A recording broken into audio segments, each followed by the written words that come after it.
coordinating the evacuations.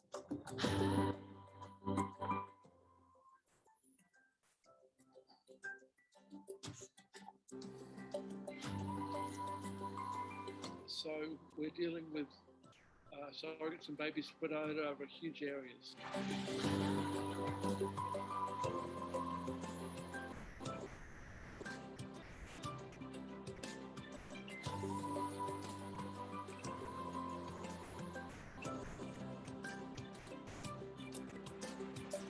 Joining us from London is Sam Everingham, the founder of Growing Families, which helps families through surrogacy, the surrogacy process.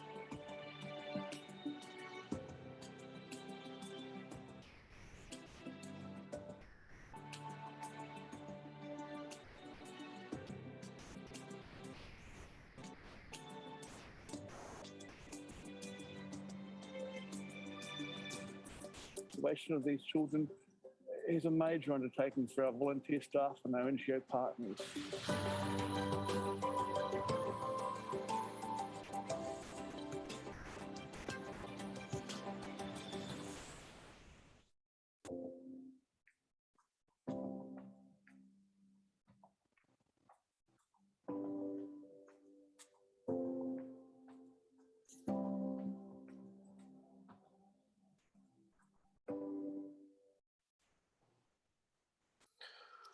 Welcome everybody to tonight's webinar. Growing Families is running.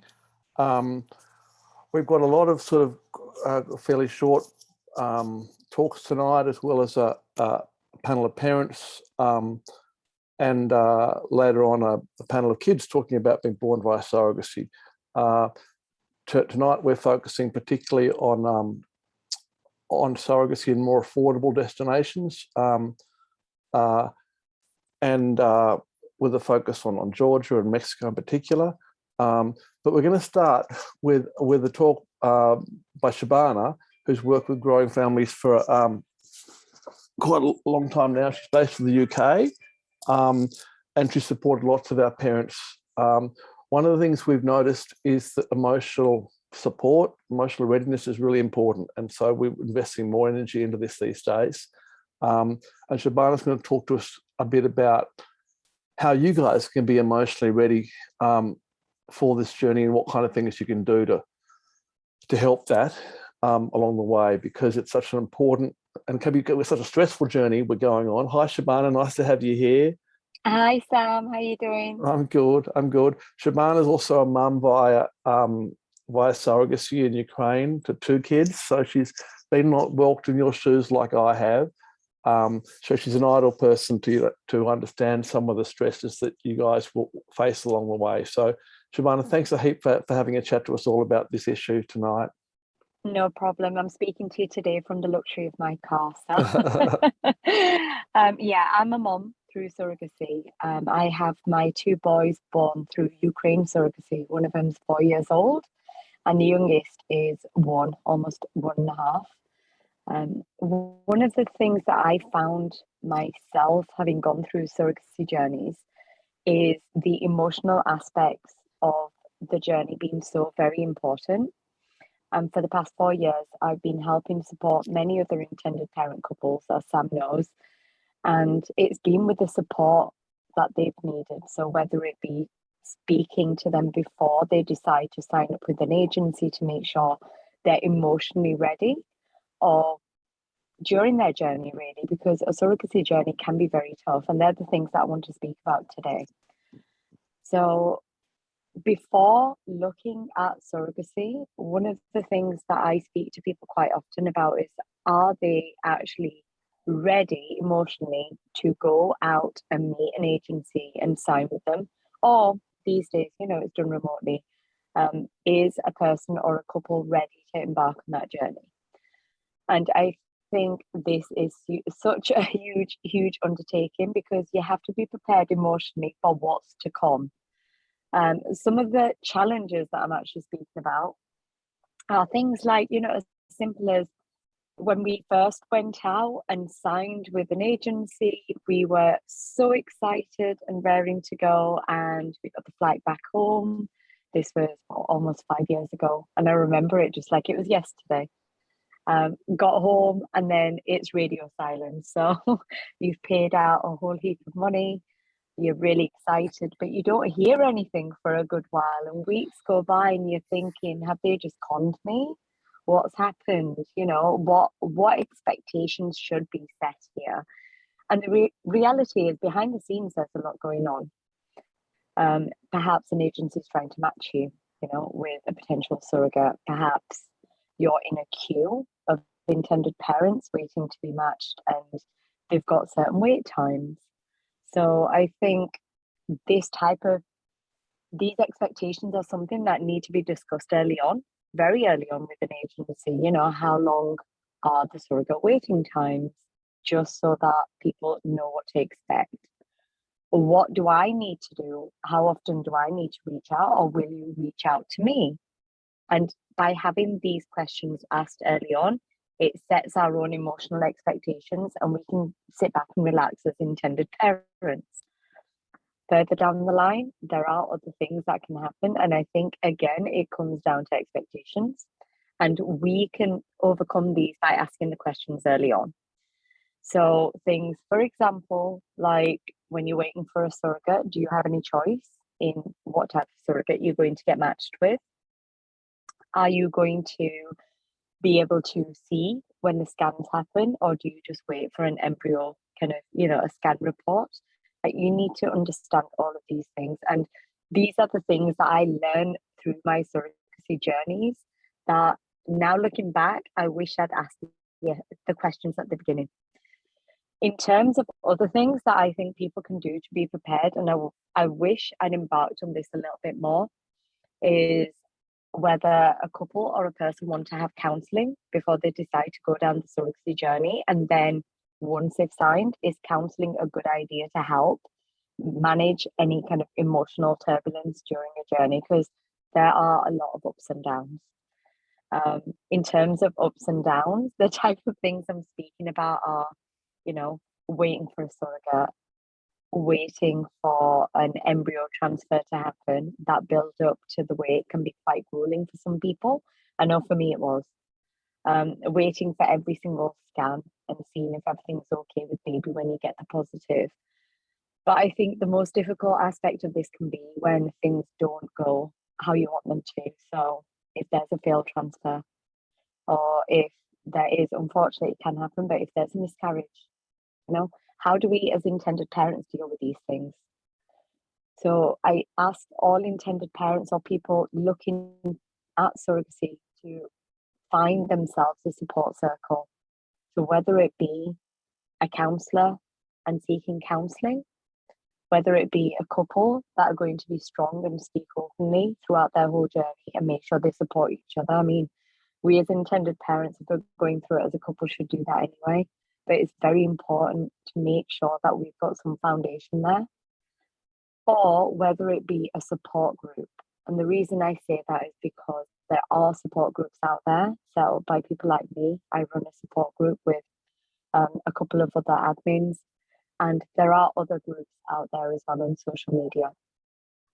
Anybody that's looking for any information like this can obviously just reach out to Sam, and he can point people in my direction or in any other support group's direction. And we will be offering this information and this counselling and support to people on an ongoing basis, as we have for a number of years. And lastly, one of the things that I really, really want to talk about is bonding with baby once baby arrives.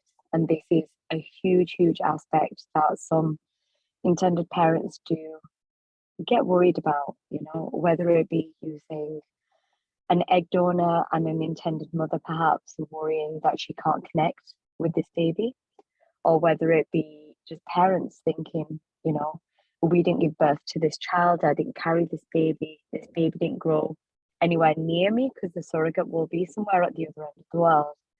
I think thinking about how we bond with our children is so very, very important, and something that I get a lot of questions about.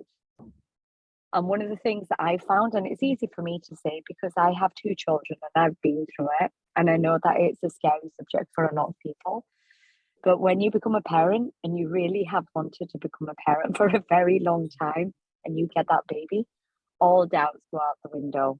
They really do. You end up caring for this child, you look after this baby, this little person, or people, if you have more than one, rely on you so heavily that you don't have time for doubt. And, you know, it all goes out the window. But these are the type of emotional challenges that can crop up during a journey before a baby's here with us or babies are here with us. And this is why I think emotional readiness is so important. Expectations for your journey are huge. And again, I just want to reiterate, please do make sure any agency you're speaking to, you ask 1,000,001 questions, because everything that you need to expect, you need to know about beforehand. How long will you be waiting for a surrogate? What happens after you've signed a contract? You know, or what contact can you have with your surrogate? So if anybody wants a list of questions, me and one of my colleagues and Sam have put together a very comprehensive question list that we can send out to absolutely anybody. And you guys can use it if you want to speak to any agencies, if you're not quite sure what questions to ask. And hopefully it'll give you a basis to start. So it'll give you a starting foundation. And off the back of the questions, I think when you get answers from agencies, it'll prompt you into any other questions that you may have. So Sam, if there's anything else you want me to add to that, I can do. Yeah, that's great. I think it'd be good to talk also about preparing in case your surrogate has a preterm birth. Those kinds of stresses around that kind of issue. That's a good one too, because that's so common. Yeah. We're seeing, and it went in another country, sort of what you see is how people can cope with that. Yeah, I think one of the things that I've noticed just before the war in Ukraine, I might add, is there, having been through it myself and spoken to so many people that have gone through an entire journey now, there seems to be a trend. So people get very worried at the beginning when they sign up and they're waiting for their surrogate before transfer. And then, of course, the 2-week wait when you've had a transfer and the 2 weeks before you have your HCG blood test or the surrogate does a urine test. This time is really stressful because you're just waiting for the result. If you're very fortunate and you have a positive pregnancy in the first trimester, you get through this bit, which is quite difficult. The second trimester tends to be quite easy for most people because you're past the very worrying time at the beginning. The second trimester is, kind of easy. You have maybe a scan every month, depending on your agency and how they work. And then for me, especially, and for a lot of people I spoke with, the third trimester was tricky. It was very stressful because you don't know what to expect. Like, when is your baby going to come? When should you prepare to go out to said country to go collect your baby? What contact are you having with your surrogate? Is it all through the agency? And if it is, do you get to ask her how she's feeling? Is she thinking the baby might come anytime soon?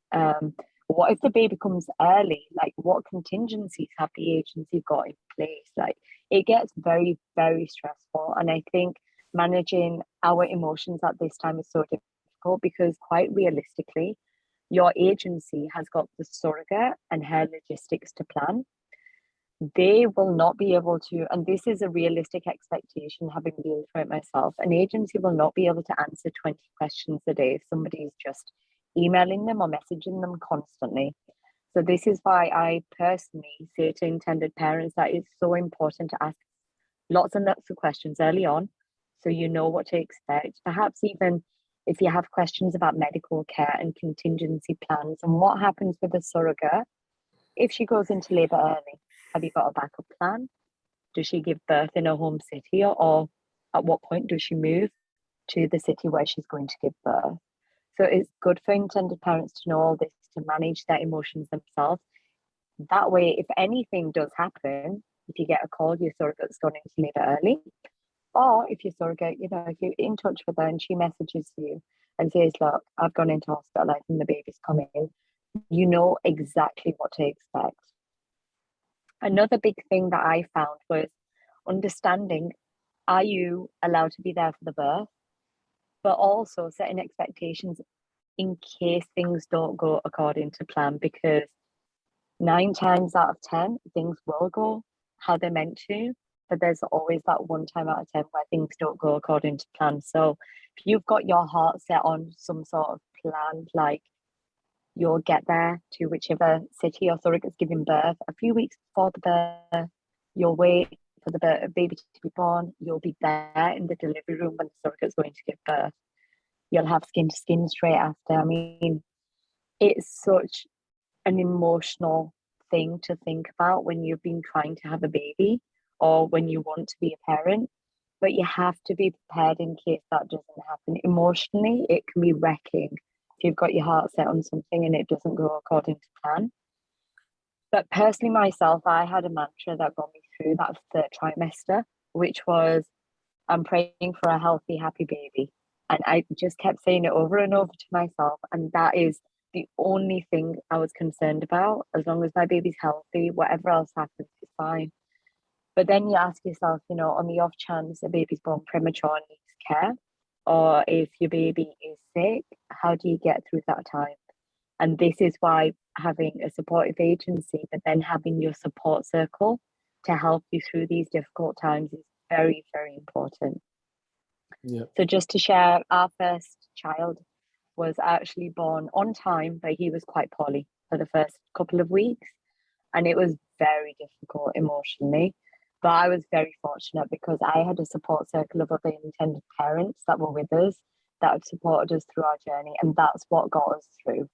So that's why I think that the emotional preparedness and having a support circle is so crucial in a journey, because a lot of people go into this thinking it's going to be easy. Maybe they've had an IVF journey to begin with, and that was excruciating, like it was for us. That's what happened to us. And then you go into surrogacy thinking it's going to be rainbows and unicorns and perfect. And for some people it is, but it can be quite tough emotionally. So as long as people go in with their eyes open and they have some sort of support in place, so you'll get through it. I mean, everyone does. Yeah, that's great. Thanks so much, Shabana. If You're you could maybe just stay on the line. For guys, there's a Q&A tab and a chat tab in case you've got questions for the speakers. After they talk, you can talk to them, one-on-one for anything that comes up. So feel free to do that. I'm sure Shabana can hang around for a bit to chat to you. Yeah, about sure, of course I can. If she's got, that's great. All right. Look, I'm now going to take you guys through some of the landscape in terms of what's available in terms of egg donor and surrogacy options globally right now that's more affordable. Yesterday we did a session on UK and Canada. Today, so we're looking at other destinations. I'm just going to try to get this up the right way. Let's have a look at this.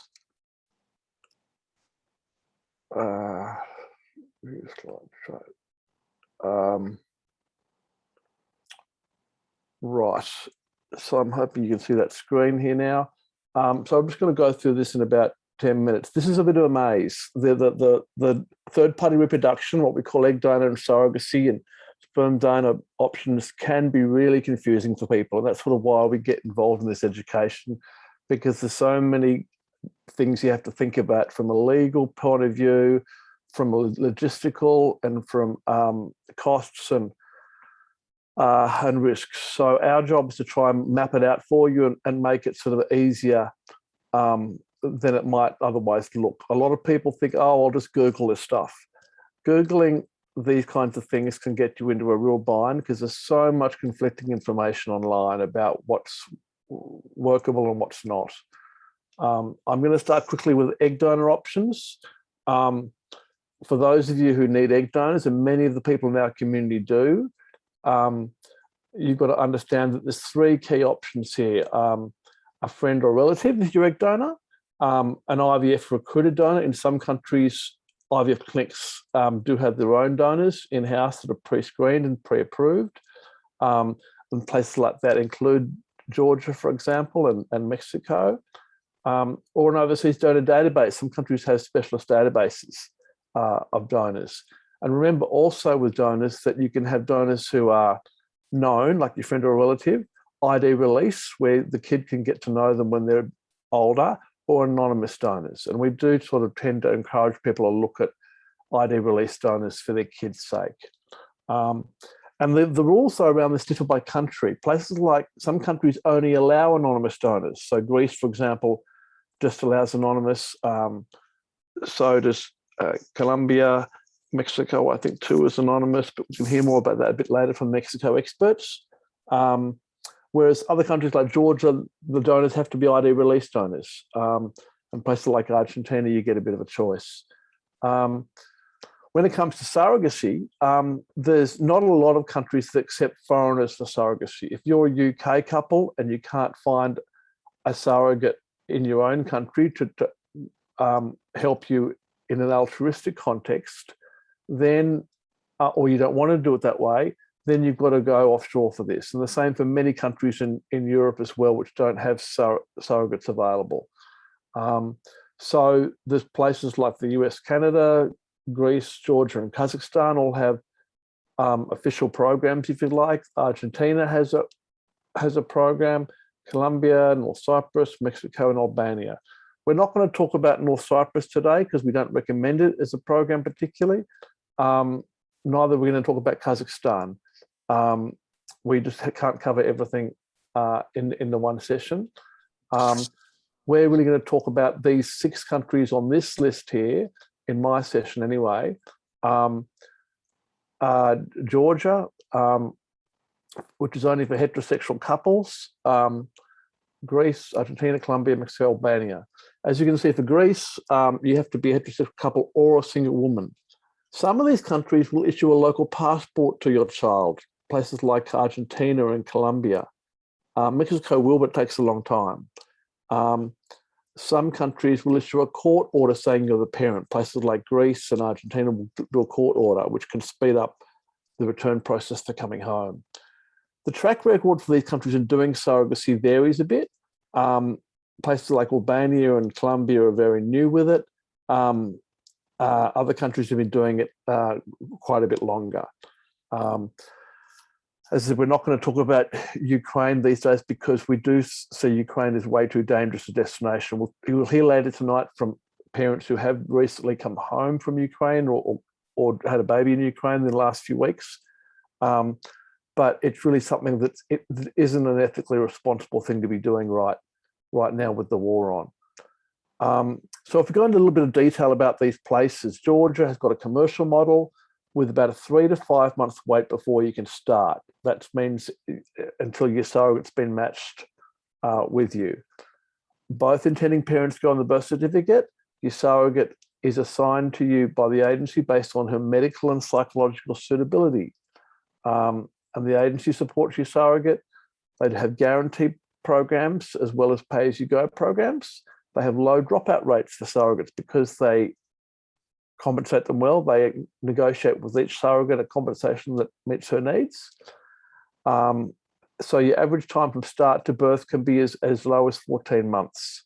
Your time in country after birth will vary a lot depending on what country you come from. People from the UK, for example, can be quite a bit longer in country. You might be overseas for 12 weeks or so.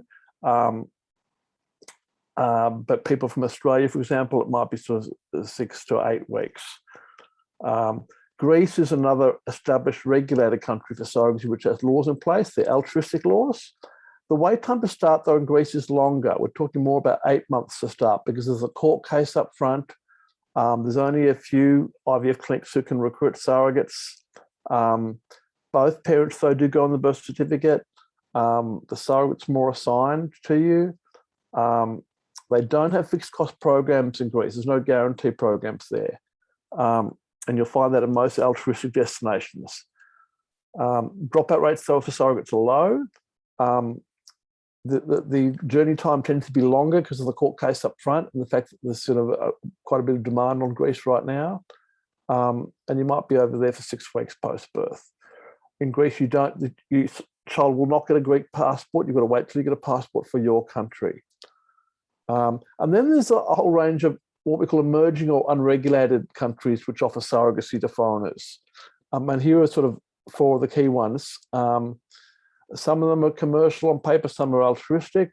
The wait times to start are much better in Mexico, Albania and Argentina. They're much longer right now in Colombia because Colombia's really had so many people coming through there.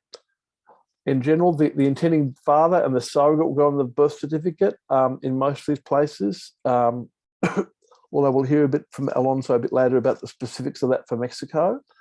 In Argentina, both intending parents will go on there. You'll be recognised as a parent via a DNA test. The agency will support your surrogate. They all have fixed cost programs in place. They'll have low dropout rates and fairly short journey times in terms of average journey times. You might be in the country for 8 to 12 weeks post-birth, though, before you can come home for these places. The costs, these chart here I'm showing you is costs for guarantee programs. So the high cost programs for these different countries. Although remember that Greece doesn't have guarantee programs. That $68,000 US is a minimum cost for Greece. So that just gives you a bit of an idea. They're all fairly similar costs for their guarantee programs, apart from Georgia, who's a bit lower. So when you're considering where to engage, think about affordability. You must set a budget up front and make sure you've got the funds available. Think about the stability of the country you're engaging in, the peace of mind it gives you, how far away it is from you, is the track record they have, and what level of engagement you are comfortable with your surrogate. When you're choosing an agency, make sure you understand how long they've been around for, how many staff they have, what their turnover is, what their caseload is. You do get some places which have hundreds of clients they're trying to deal with, and you're not going to get a lot of communication out of a company which is dealing with hundreds of different clients. So bear that in mind. Work out what their agreed response times are going to be and which services they outsource and who they outsource them to. Understand how they screen their surrogates, where their surrogates come from, where they'll live, what the match times are, and whether they have recent past parents who can vouch for them as a provider. Make sure you understand what the differences between different donor types are. Be prepared to talk to your kids about where they came from. Make sure you meet your surrogate up front, even if it's just over Zoom. Insist on knowing about her, where she comes from, where she's going to live, what her motivations are, and what her contact details are. We did see a number of problems coming up during the war with Ukraine where people just didn't have any contact with their surrogate and didn't sort of know how to get in contact with her. And it was very stressful for many people who were in that boat. This is a difficult area, and so some people do ask us to support them either at the start of their journey or throughout. We do have a program to do a bit of that for the people who want it, and it might be giving you more guidance about good agencies, interpreting results, answering your questions and concerns along the way, assisting you with paperwork. Paperwork can be a really fiddly thing for enrolling in programs, particularly in countries like Georgia, Argentina, have quite a lot of paperwork involved.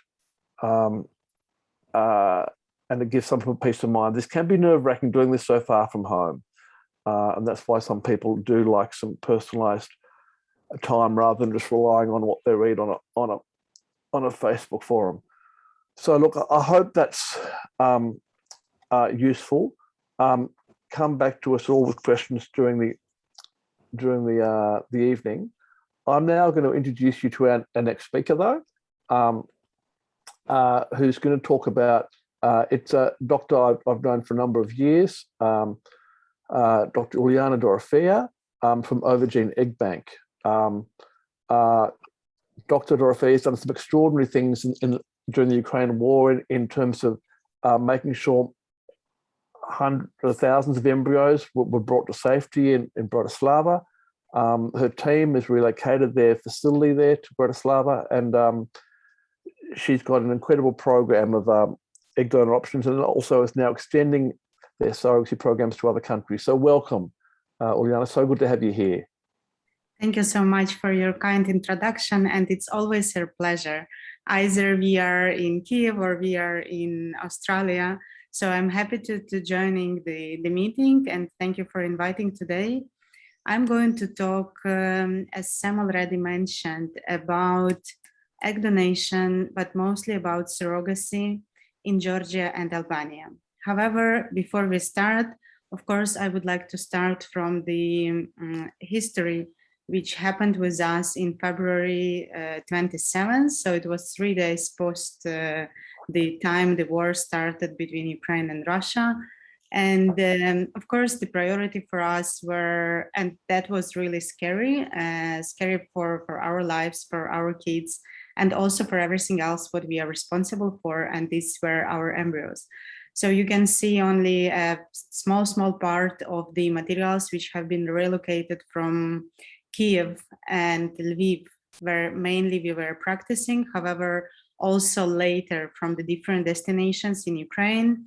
And in total, these were 28 big storages, as you can see, big ones, and I don't know how many small ones as the transport containers, because our priority was the safety of the biological materials. Because I remember the times back in 2019, and I'm practicing since 2008, and usually we've been working with the international couples coming to Ukraine from all the destinations in the globe, mainly again for egg donation and surrogacy. And of course, that was our responsibility. And we understood if we are running or if we are deciding to leave the country for the safety reasons, so these patients would never come or that will be delayed their visit to Ukraine. So we just wished to have the opportunity for them to continue their IVF journey. And they are so thankful right now for all these opportunities. So this situation brought us to the decisions and to the solutions that we now are spreading our clinicians, our embryologists, and our medical staff and the coordinators into several countries where we are practicing as a clinical and the administrative team.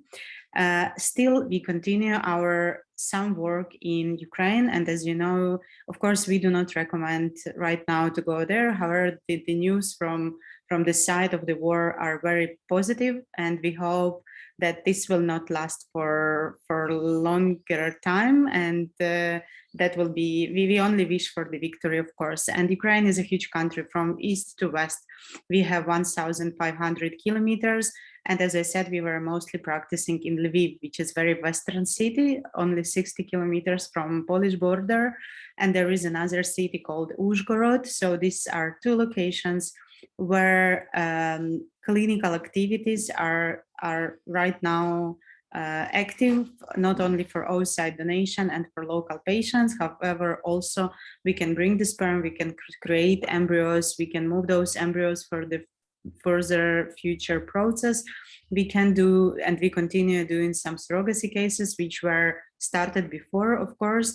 And of course, we have a plan B to where we can move the surrogates, and we checked all their documents, visas, passport, etc., so they can safely move to another country where we will be able to continue the surrogacy process. As for the IVF treatment in general, we are now in Slovakia, in Bratislava, where all the storages which I just showed on our previous slide are safely stored in the IVF licensed facility. And all this transportation held according to the rules of safety and reliability of the biological materials, and also legally. So all these materials are officially entered European Union and can be transported even somewhere else if patient wish them to be transported. So, and Albania and Georgia, these are countries where we do perform surrogacy treatment, because in Slovakia, as this is EU country, we are not allowed to do surrogacy treatment. But these 3 or 4 countries, like 3 except of Ukraine, are safe to become parents, and where these are also beautiful countries with rich traditions and tourist attractions, where still patients are deciding to go to continue their treatment process. Regarding the agency, this is really right, that while you will be selecting an agency for your surrogacy journey, you need to understand how well are established their relationships with the IVF clinics, which clinics they are working with, what is the reputation of the doctors and the clinical staff and all the staff who are supervising the process, because this really plays a role for the success rates. How long they are working in IVF field, what is the range of the network of the egg donors, sperm donors, and surrogate mother options. So right now we continue working with Ukrainian surrogates and Ukrainian donors. Many of them also left Ukraine and they are located in close by countries like Slovakia, like Poland, and they are willing to travel somewhere because we are keeping in our software in a cloud secure database where we have all their test results, all their previous examinations, and all their contacts.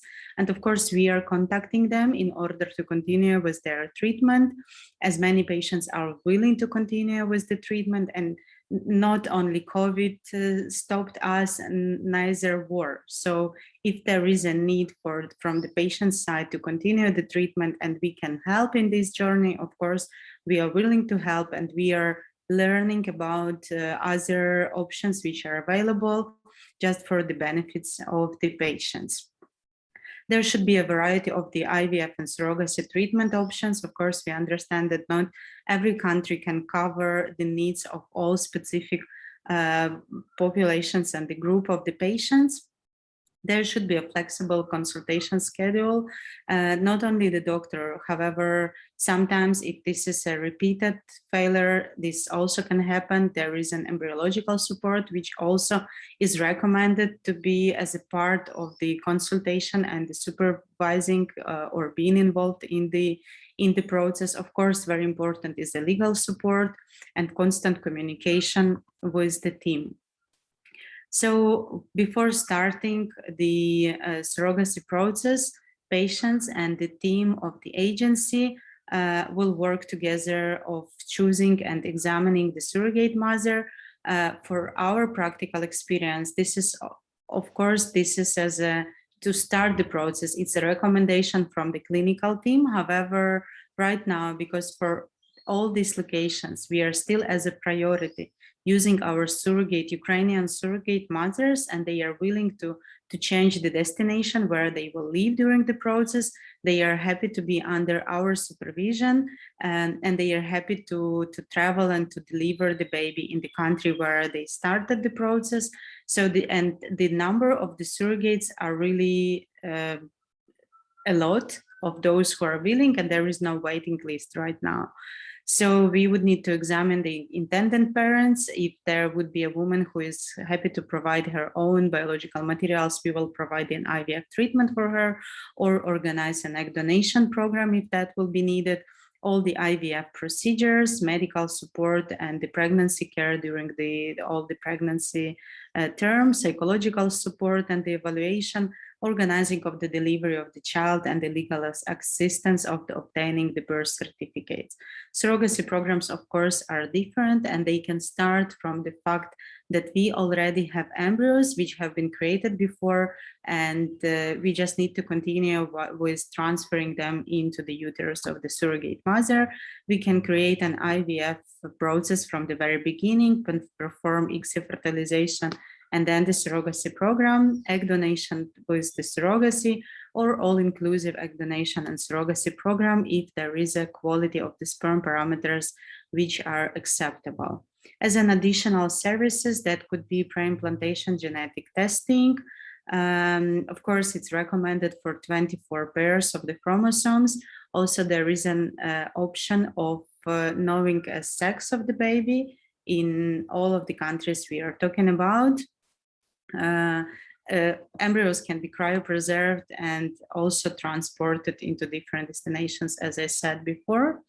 As for the donor options, we are collaborating with the Ovogene. This is an international egg bank. Donors are also coming from the Western Europe, from Ukraine, from Georgia, from Albania, from Slovakia. They are traveling from Portugal. We have also Asian options. This is an online database where each patient can easily register and select immediately available donor oocytes, which are really high in their quality, and for the selectivity we are using artificial intelligence. We all know that the cohort of the oocytes is always different, and we have specific parameters which we check prior to the oocyte vitrification, and they are the best morphological oocytes. And also we do test genetic of the oocyte. So this is the highest potential of producing euploid embryo in the future. Also, like the fact of just last 2 years or 3 years for Ukraine, we faced the situation with the COVID, and I remember these good times while treating over 500 patients, 700 patients annually from the different destinations, and we remember how these figures dropped with the COVID. Of course, we all faced all these restrictions, and only options of the biological material transportation helped to continue the treatment options for many of the patients. And of course, right now, during the war status in Ukraine, we should be even more flexible in terms of the options available globally.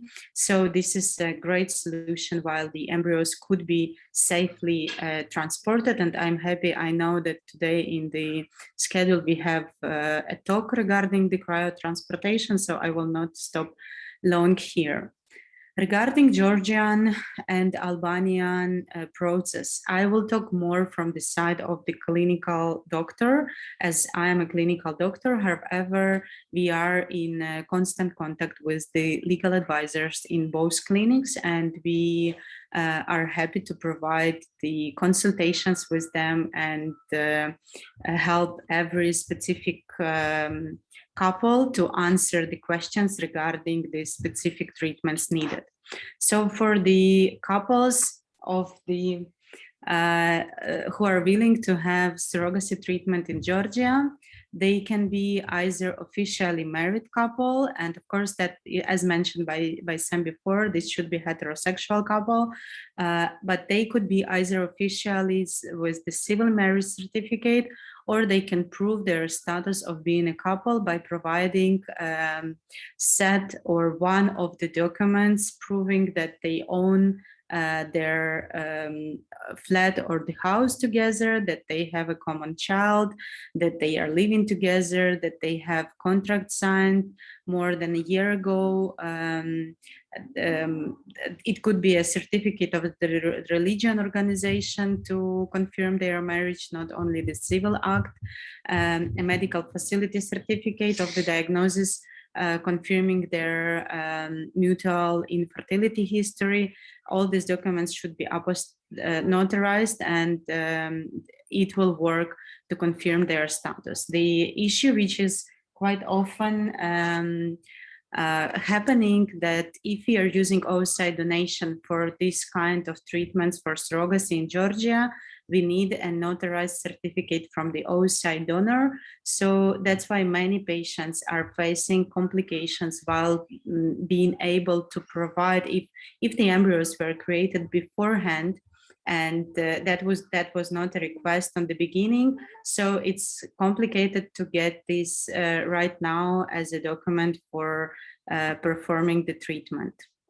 Regarding the Albanian protocols and the documents for surrogacy, there are much wider options for the different categories of the patients who can be treated with the surrogacy in Albania. Of course, again, as mentioned, that is not a fully regulated country for surrogacy, because the law says that IVF can be used for the patients, and it's not specified which category of the patient, either married, heterosexual, homosexual, etc., or single patients. It can be recommended in order to get a pregnancy and to deliver a baby. There is no word about surrogacy as a specific surrogacy process in the law. However, for long period of time, I would say that probably more than 2 years, closer to 4 years right now, under these conditions, surrogacy is happening in Albania, and many patients are coming for being treated there. So if this is a hetero couples with or without marriage certificate, there is a list of the medical tests which should be provided beforehand, before starting an IVF process, and we would talk about the documents a little bit later. So if this is a homosexual couple, there is also a list of the question of the screenings, which includes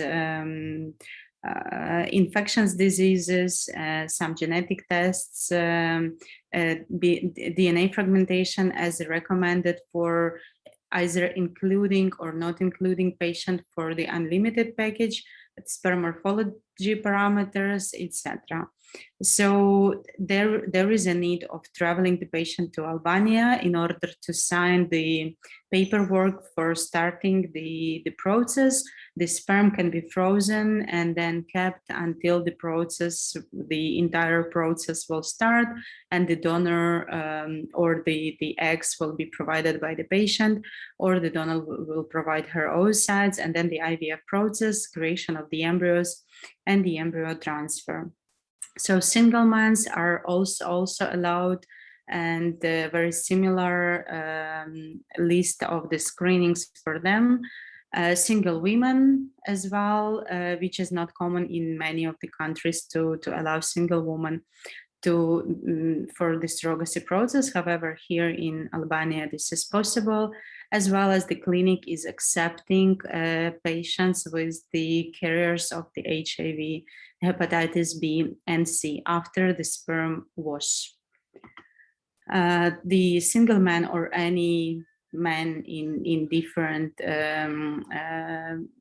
group of the patients will, after TESA procedure, of course, without guarantees in this case, and with the low sperm parameters. So list of the documents which are needed to provide to the clinic and the legal team before considering the case for being approved for surrogacy is a copy of the passport of the intended parents or parent with the apostille, copy of the passport of the surrogate mother as well as the apostille, and in this country, surrogate mother can be international surrogates as well as in Georgia.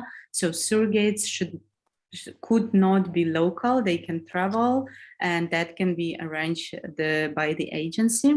Birth certificate with the apostille of the intended parents, birth certificate of the surrogate mother, residence document of the intended parents, certificate or like confirmation of the status of the surrogate being single or married, photo of the surrogate mother, and photo of the intended parents. There is a validity period for the test. So prior to the fact that we are planning the couple for starting the process, we can receive, and it's not necessary to have all the tests performed in Albania. They can be done at the home country or where the previous treatment was performed. And there is a validity period for this test. Some of the tests, of course, like, as a karyotype, should not be repeated because it's just done once, or blood type, just once in a time during the period of life. All the others, they are mostly between 1 to 3 months and can be repeated in the clinic, both for men and the women. Costs in Ukraine and Georgia, they are really quite similar, and they are starting from 40,000, almost 41,000 euro for the packages with already created embryos. Albania is a bit higher, 49 almost thousand euros, and the guaranteed package with egg donation 54.5 and 73 for Albania, but again, not for all types of the patients. They vary based on the type of the program which is requested.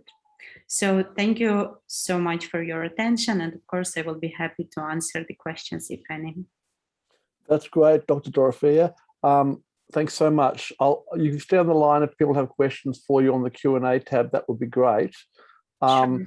And what I'm going to do now is introduce Vladislav from Cryo, who's going to talk to us a bit about cryo shipping, because we've had so many requests for shipping embryos from Ukraine and other countries recently, and Cryo is one of the few providers who are able to do shipping.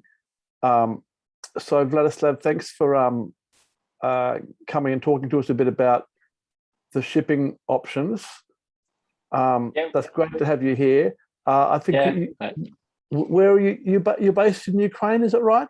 No, for now we are based in Slovakia, in Bratislava as well. Yeah. Okay, we have the temporary office here, so we are based right now in here. Okay, great. So if you could talk to us a bit about how the shipping works. I know Dr. Juliana talked a little bit about the paperwork, which can be hard if you had a donor. But maybe if you could talk about the logistics of the shipping and how you do it across with road transport and flights. Yeah, sure. I will cover, I think, all this topic. Thank you again very much for inviting me for such a great conversation. So I will start with the demand of the worldwide transportation and cryo transportation. So as well as Dr. Liana already mentioned, that as soon as war started, we have received thousands of requests to deliver material to more safest places. From Kiev and from Lviv, mostly on western part, when our office is located as well, and to outside of the Ukraine countries, where material will be safe, and our company and team were cooperate greatly to do all the best things, procedures, and prepare all the documents as fast as it's possible to deliver material and to our storage, which is now here in Slovakia. And of course, in cooperation with the clinics, the embryologist and Dr. Liana, we deliver like thousands and thousands of material to the safest place. And now during the beginning of the war, it's already 6 months. Some people are asking of us even to transport material back to Ukraine, but some of them are transporting it to other countries. And a few big regions were Georgia and Albania and United States, where we were providing our transportation. But also, I want to mention that cryo shipping is one of the key positions in IVF cycles, and growing demand of the transportation is growing every year. Even when it was hard COVID times, we have received a lot of requests for transporting all around the world, and our couriers and company were doing all the best even during such complicated period of time. Because transportation was closed, the air was closed during this time, and we were providing some kind of road transportation through Europe and some kind of cargo transportation, but we have done this perfectly. And IVF patients also are free to choose the clinic and the country when they want to have the treatment, and we are always understand their position and help them with shipping this material. So there's a few reasons why also customers inquire transportation. So they need the use of donor material according to the phenotype or other characteristic which may not be in the clinic or country where they have treatment. The desire to try another techniques or another clinics, it was common request from our patient that they want to provide procedures in other country because they know some good clinic there or doctors, or they wanted to try something else in another country, and we were just helping them with the preparation of documentations and providing transportation to the country where they want to do this. There's certain legal restrictions in the country where the treatment has already been started and where material has been collected or embryos have been created. It's also one of the part when customers have started the process or collect their embryos in one country, but according to the local legislation, they're unable to do the procedure. So they were asking us to send the material, and and they will be happy when they receive the material in the clinic and the country where they desire to do this, and finally have their process finished. And also the cost of the IVF services themselves, because we know that in some countries it's cost of the transportation could be relatively expensive. So this is also one of the biggest reason why customers are interested in such kind of transportation. So basically, we have the main two options of the cryo delivery. It's on-road transportation in liquid nitrogen and air transportation under presence of our supervisors. So as I was mentioned already, when the war in Ukraine started, the sky under Ukraine was closed, so we were unable to deliver material by air kind of transportation. So we use their road transportation to deliver as much material as we can. And we have experience already of using it because we were delivering such in such way during the COVID times. And now it's became also really popular because for now it's the only way to deliver material from or to Ukraine, and also it is a fast option to deliver material inside the European Union. But of course, we should understand that air transportation is the most popular type of transportation in our company, and we providing such shipment worldwide to covering market of United States, UK, Australia, Asia, Latin America, Africa, Europe as well. So this is the most popular one, and even now we have received the requests from private patients or clinics to deliver material from Ukraine to some countries like Georgia, which market like increase rapidly and have a lot of patients for now. We combine these two kind of shipments because we were delivering material by road transportation from our facility, from the clinics to our facilities in Slovakia, Bratislava, where we collect the cryoduars and by our personal supervisor deliver as air transport to the final destination clinic. So a few words about equipment that we're using, because this is probably very important, that material will be delivered in safe and the stable temperature will be measured until the whole transportation. So we are using the three types of cryoduars. Two of them is of the MVE producer, SK4 and SK2 and one is the Tyler Wharton. The difference of this cryoduars mainly is with their capacity of material which they could store and how long they could remain the stable temperature inside.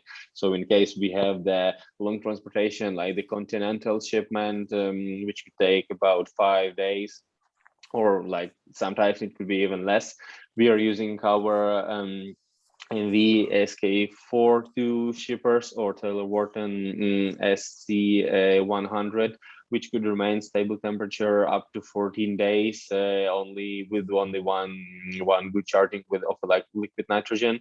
And also it have a bigger capacity of material which could be transported, because in case of this cryo shippers, it could fit about 124 straws in one duar, when our shipper like SK21 could ship about 20 straws and could remain temperature for about 5 days. So probably we are delivering in such cryo tanks for distances which not so far.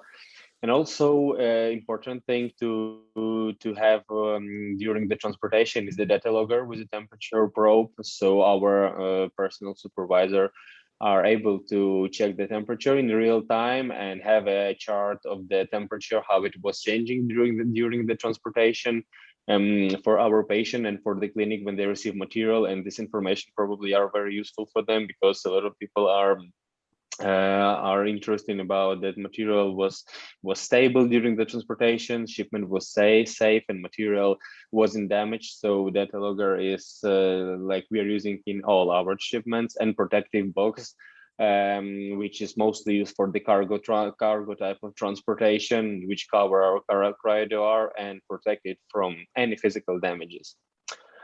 So also the important part of the transportation is the placing sample. how we can place it, and you can see here that normally we are using the putting the material as in straw in the goblets, which could be stored in cryo cans and put inside of the R. There are a few types how they could be put it inside, as the cryo sleeve, cryo vial, or a flat cassette. And normally, like clinics, mostly they have different type of placing, but like any of them are perfectly fitted in the cryo, and just depending from the placing, we can gather like bigger amount or smaller amount of material, and of course all of them are safe for transporting, and the material itself is always in the dry shipper on the under the liquid nitrogen, so it will remain stable temperature and safe, and it will remain safe for material. So the main handling requirements that we have for every shipment is charging the container according to the rules and procedures, as just add some liquid one time to the container is not enough. And we are preparing our corridors before every transportation for safe shipment and delivering material to the final destination in the fastest dates and the safest road. And also remove liquid fraction, because as we know that in the airports mostly they are not allowed to use the liquid fraction. However, our DOR that we are using, they have the absorbent element which absorb the liquid fraction and use the vapors of liquid nitrogen to remain the stable temperature and condition which will be safe for the material. We are not placing no more like 6 and 7 straws per goblet to fit all material safely in our cryo tanks, and not tightly closing the lid of container, adding some more liquid nitrogen to the container before taking out the samples. It's also very important, because while the material was in transportation, we need to be sure that the unpackaging process will be as well as safe as the transportation itself. So it is one of the really important requirements that normally embryologists are doing in every clinics, and checking labels strictly under the liquid nitrogen for the safe unpacking as well. It's related to this kind of things. That's great. Look, we're out of time, Vladislav, for now, but that's right. That's so great. I think with permits and documents, I know that's a complicated area, but you handle the permit side, don't you, yourself? Yeah. We are handling this kind of documents, like everything for the transportation, like the permits for some countries which require such kind of documents, and just the classic documents which is needed for every transportation from the clinics which will be delivering and receiving the material. And as well, we are helping the clients to do all the procedures, directives, and prepare everything according to the local legislation to provide the safe shipment, of course. Great. All right. Thanks so much, Vladislav. Stay on the line, please, if you could, in case questions come in from people. That's so helpful. Thank you so much. Okay. Thank you too. Okay. All right. We're now going to have introduce you. We're going to change the focus to surrogacy and excision in Mexico. We've been working with patients in Mexico for around a decade now. And Alonso Marin's going to join us from Egg Donors Miracles in Mexico to talk to us about how the process there is working. A lot of people assume that when Tabasco closed down their programs, then things didn't start again, but they did. And Mexico's been offering surrogacy consistently for a number of years. And Alonso's going to talk to us about those programs. Thanks, Alonso. It's so good to have you on board. You've been doing this for about 8 years, have you? Is that right? Yes. Well, thank you very much, Sam, for allowing us to be part of this conference. Yes, my name is Alonso. I represent Egg Donors Miracles. We are an agency out of Mexico. Now, what we do is we have been working with surrogacy for about 8 years now. Egg Donors Miracles has numerous programs. So starting from the beginning, let me get this. There you go. That's Okay. great. Okay, so the first thing that we do is we have been working for a couple of years regarding the surrogacy, and also the legal assistance, but also egg donor. We have a cryobank that we work with. We have a couple of services that we offer different types of couples. Now, the couples that can Mexico surrogacy started in 1996 in Mexico, but it wasn't completely legal. It was just like altruistic, and also it was more like doing favors for couples. It started being recognized as a service. However, in 2015, the procedure was actually stopped completely. What happened was the service was actually being abused by agencies, by different people coming in and actually not taking care of the surrogates and not taking care of the donors and the babies that were resulting from these processes. So it was halted completely in 2015. However, like 2016 and 17, 2 years later, it regenerated. It came back up, however, with a lot more registration or restrictions and also legal processes. So now, as of June 8th, 2021, the procedure has been completely authorized, or the Mexican Supreme Court has made surrogacy completely legal for anybody wanting to have a baby. So the types of customers that can have children are gay couples, gay and single men, single women, heterosexual couples from Mexico or also from any other country. Now, we do have to verify the originating country's legal processes before we start a procedure, because sometimes the legal procedure in Mexico can be allowed, however, not the legal procedure in the originating country.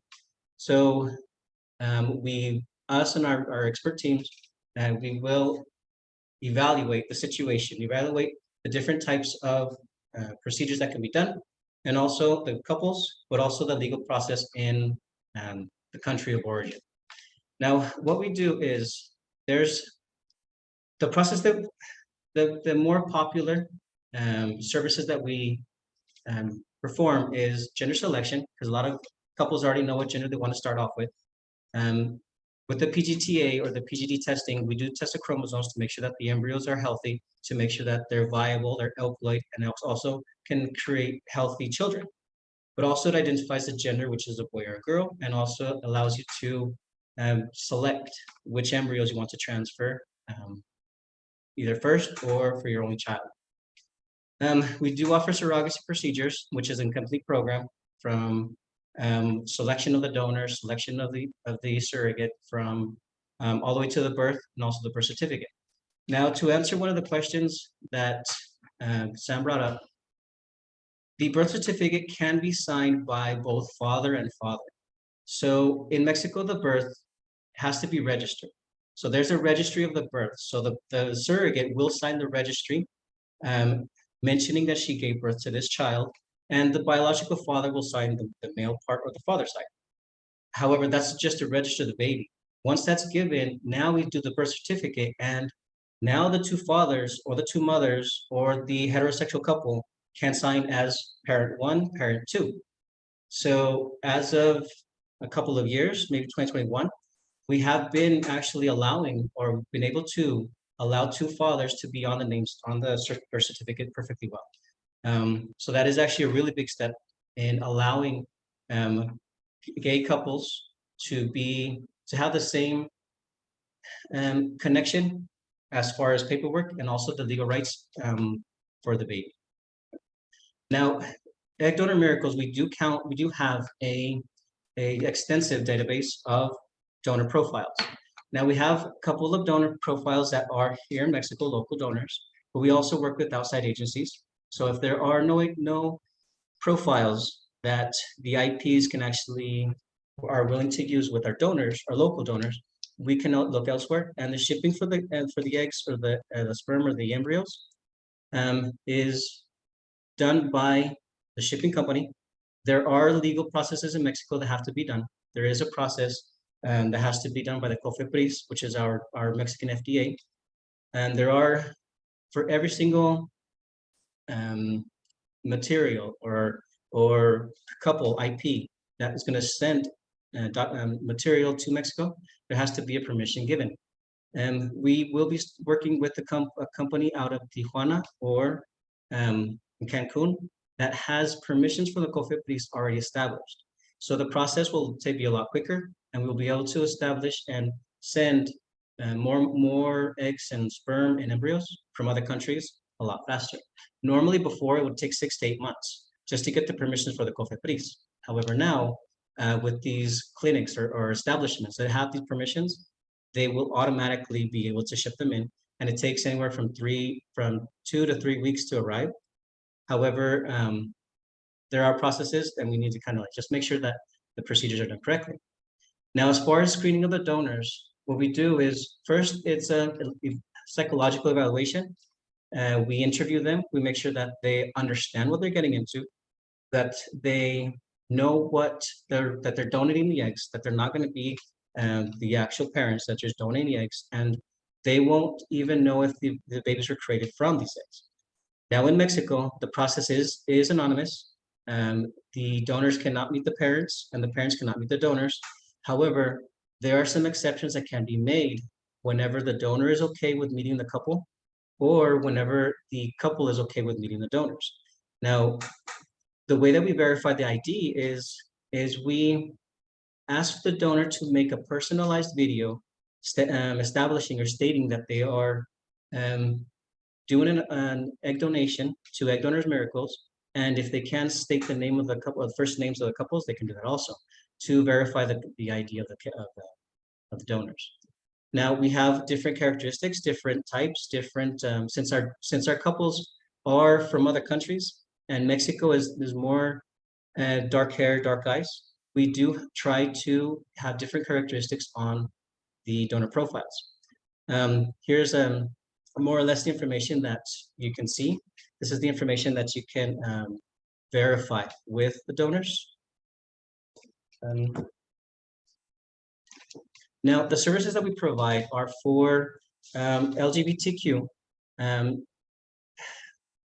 We have been in Mexico. It took a while longer to get permissions, to get legal rights, and actually the benefits for us who are part of the LGBTQ. What happens is now in 2022, we've advanced slowly but surely. So now gay couples or gay men or gay single men have the right to benefit from the programs as far as surrogacy programs are involved. Also, in patients with HIV, we do a sperm washing, or we send the sample to Nano Labs in Mexico City, does a sperm washing for it to go to fertilize the eggs. So HIV customers and couples are also not discriminated against. So they also have the right to benefit from those surrogacy procedures. Heterosexual couples who have fertility issues, single parenting, or any couples who are struggling fertility can also perform these procedures with EDM, with Egg Donors Miracles. Our medical team is based in different areas and different locations. We have doctors in Guadalajara, in Puerto Vallarta, Nuevo Vallarta, Cancun, or Mexico City. Depending on where the customer or the IP is willing to travel, is where we can set up the program. Only the sperm washing and the PGT testing is done in Mexico City. The embryos can be shipped, or the eggs can be shipped there and then created, and then we can do the PG testing in Nano Labs in Mexico City. What we offer is the process for the legal process. The contracts and legal support is establishing the 3 parties and what the responsibilities are. What happens is there's 3 participants in a surrogacy program that need to be very, very well taken care of. The first is a surrogate. She has to have her care, like Shavana. She asked a couple of questions that are very important, like how is she cared for? What if the birth is a premature birth? What if it's twins? So all these questions are answered before we even start the process. Now, ideally, when everything goes as planned, the surrogate is evaluated psychologically, social economically, and also medically. So we actually do test her to make sure that she is a good candidate for to carry a baby. Make sure that she fits a profile, which is has a baby, has already a child, has the medical testing approved, no more than 3 C-sections, and the social economic is more where she lives, how she's going to be taken care of, what her habits are, and also no criminal record, and also other emotional and social economical processes that will make the candidate a good candidate to carry a baby. Now, Mexican nationality is whenever a baby is born, it has to be registered. However, if the couple is from the United States and Canada or any other country, like Australia or UK or Ireland, the baby is given a passport from the originating country. Normally, this process takes from anywhere from 3 weeks to about 5 weeks, depending on the time it takes for the consulate to provide the passport. So the first process is the registry, which will be the signing of the surrogate and the mother, and the surrogate and the father, and then the birth certificate will be by the parent 1, parent 2, and once that's given, it takes about 3 weeks to get the passport for the baby to travel. So yes, the process is possible, yes. Now, as of June 8th, 2021, the Supreme Court has made surrogacy legal in Mexico. It's actually made, we're actually allowed to, we're allowed to perform the procedures for heterosexual couples from other countries and not just here in Mexico. So, and also for gay and singles. So that's a good issue. That's a good topic. And also to rest assured that the process is legal in Mexico. Yes, it is. Okay. Now, a standard program, a standard process that a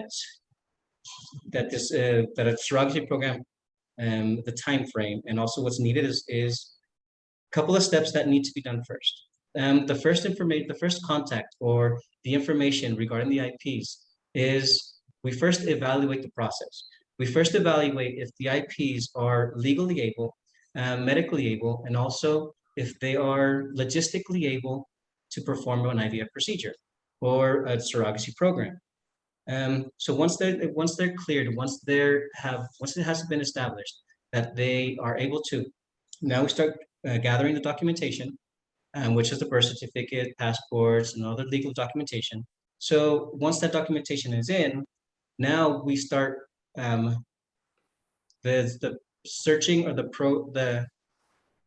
so we start searching for the donor. We send the profiles and then they select the donors. So what we have to do is we have to first find the donors, and then once the donor is selected, we ask for a reservation, which is to acquire the eggs, and then we start to the medical process. Now, it takes about 2 to 3 months to actually get the eggs from the donors. However, during that same time, we can do the contracts and we can do the legal part, and we can actually start getting the general logistics out of the way. So once we gather the eggs from the donor, the IPs have an option. They can either fertilize them fresh, which is we'll give the IPs the date of the egg retrieval, and then the IPs can come down and provide the sperm sample on the same day of the egg retrieval, and then we can create the embryos. Or we can freeze the eggs and then freeze the sperm sample, and then we can fertilize whenever the IPs are ready. Now, the number of visits that the IPs have to perform is the first one to provide the sperm sample, or if the sperm sample is frozen, just to have the sperm sample shipped. And the second visit is for the actual taking home of the baby. As far as the documentation, we can send the documentation to the IPs. They can DocuSign, and we get the contracts and everything signed virtually. They don't have to make a trip down to Mexico to sign the documentation. That's great. Alonso, we're about out of time, but I might just, if you could just stay on the line for questions that come up, because people are going to have some few questions about this, I think. And if you could also send this to me, this outline of steps, we'll circulate these outline of steps to people as well, because that would be great to send that to. But thank you so much. That's wonderful. It's really great to sort of hear a bit more clarity about how Mexico is working now. That's really good. And what you're saying also is the cities people can do this in vary. They could do Mexico City or Cancun, couldn't they? Yes. Yes, Cancun, Mexico City, Puerto Vallarta, or also Guadalajara. Okay, that's great. Thank you so much. Stay on the line for us. That's wonderful. Okay. Okay, we're now going to talk to Dr. Edgar Cruz. And it's the first time I think that we've actually had a Mexican IVF professional join us on one of these webinars. So, Dr. Cruz, thank you so much for coming online here to talk to us a bit about medical issues in creating embryos and working with donors. That's great of you. How long have you been working in the industry for? Hi, Sam. Thank you very much for the invitation. My pleasure to be here with you. That's great. Well, actually, I'm a reproductive specialist since 8 years ago, specifically in assisted reproductive techniques. And just focus on surrogacy programs. I'm still working on that since 5 years ago with so many programs, some course until now. So for us, that's amazing to collaborate and participate with you. That's great. Well, I'm going to talk a little bit since a medical point of view about the programs and what we do, not only with the career, but most of the times with the donors, because we know that those are important parts of the programs. I think here in Mexico City, so many years ago, it was quite like a taboo topic, all about the surrogacy and even the oocyte donation. But since so many years till now, there are an increasing number of patients or donor patients that could that want to do the process. So actually, we don't have any kind of waiting list or any kind of problem to get a donor, because as my colleague Alonso said before, we are such a big country and we can get a donor from all over the country, since the north to the south. So actually for us, this is really quickly to get a profile that could make a perfect match in accordance with the preference of the patients.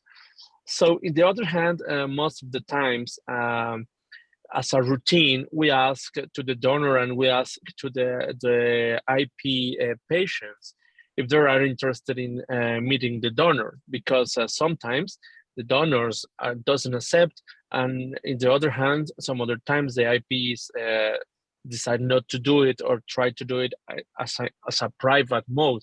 So we are open to both sides. Most of the times we can make, for example, Zoom calls with the IP patients even before the selection profile, and we try to keep all the confident information, because of course we are not talking about name of the donors or address or mobile phones. We are just talking about a video call, but through one of us. It means one of my team to coordinate the call, just to be secure if you feel the match with the donor, and that's it. So we have another options here in Mexico City when we make the meeting in your first trip, because we can arrange a meeting with the donor here in Mexico City. I can do it at my office directly, and I work as an intermediary with the donor and the patients, because they know, and both of the sides are agreed with that, and they know that it will be not confident information between there. So once the patients select the profile, we are focused on update all the medical tests and all the analytical tests, the blood tests, to be secure that it's a good moment to make a donation, because we know that so many donors make trips around Mexico for make donors, because of course it is also a matter of money. We know that that's true. So sometimes even if we have the medical history or the medical information of the previous donation, we update again the new medical test We repeat all the ovarian reserve tests. We repeat all the sexual transmitted diseases, all the metabolic diseases, and we update all the medical history. So once the patient select a donor, based on an info or just like a biography, let's say, well, we made a full medical information from the donor and from all their family, and we can share this with the IP patients, because I know that the patients are concerned primarily on diabetes or obesity, because here in Mexico City we have a big problem with that. So Right. I know, and I know, and there are reasonable doubts of the patients to ask me about if the diabetes could, or the familiar diabetes history could impact negatively on the IVF cycles. And so we discuss in a meeting called all about the medical history of the donors until both sides are agree and select the profile. So most of the times we do the medical programs, the surrogacy programs in fresh mode. It means we do the ovarian stimulation of the medical donor in accordance with the trip of the patients. We try most of the time, I'm maybe around 80-85% of the times we do it like that. We try to make an arrangement between the trip of the IVF patient, of the IP patients, and the menstrual cycle with the donor, and try to do the ovarian collect, the oocyte pickup on the days that the patients are in Mexico City, because Okay. I know that many concerns of the patients are how I know that that donor is the same donor on the day of the retrieval. How could I be secure on that? Because of course we know that the fares from some donors are such high. So we solve it like that.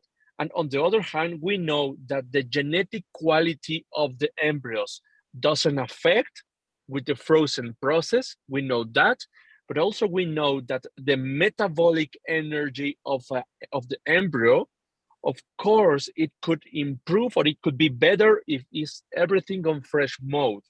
Because if we have frozen semen and then frozen the eggs, and after that we defrozen it to make an IVF cycle, and then again make the biopsy, then frozen again and defrozen again for the embryo transfer, we know that the energy, that the metabolic energy for the process could be limited with each step. So Right. most of the times we try to do it in the fresh mode. So even we don't have a waiting list for the donors, the same for the embryo creation, because on the day of the retrieval, we do the IVF cycle. We wait the next 5 days for the embryo development and then the biopsy for the PGD. So sometimes before the patients come back to their countries, we get the results now. We have results, or we have how many embryos we have on biopsy, how many euploid embryos, or how many normal or euploid embryos for embryo transfer.